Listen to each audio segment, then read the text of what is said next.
Па така, во секторот за внатрешни работи Струмица во периодот од 1 јануари до 1 април пријавени се вкупно 69 случаи со елементи на семејно насилство, од кои што 9 се кривични дела, телесна повреда со елементи на семејно насилство, додека 60 се поплаки од граѓаните. По сите овие случаи, СВР го известува надлежниот меѓуопштински центар за социјални работи и во тој случај не се пријавени случаи на форми на родово базирано насилство. Значи имаме пријави само за семејно насилство.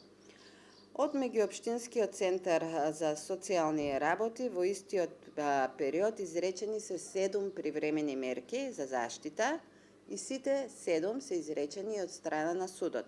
Тоа се забрана дека ќе стори семејно насилство, 2 мерки, забрана да малтретира, вознемирува, телефонира, контактира или на друг начин да комуницира со член од семејството, директно или индиректно, исто така 2 мерки.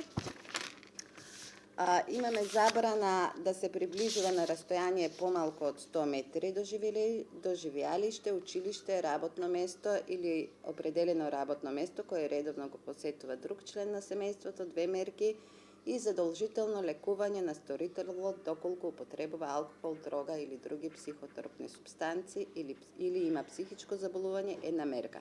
Сите тие се изречени од страна на судот, да не ги повтараме. Во шелтер центарот за жени и девојки жртви на семејно насилство, во периодот на известување има сместено 11 лица, од кои 4 се жени и 7 се деца. 3 лица се упатени со решение од Центарот за социјални работи Валандово, 3 лица од Центарот за социјални работи Берово и 1 лице само се пријавило во советувалиштето во шелтер центарот.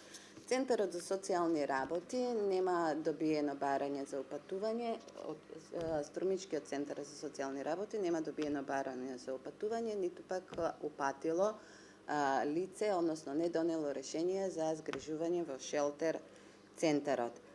Тоа се накратко и да споменам само за граѓаните, бидејќи тие ни се многу битни.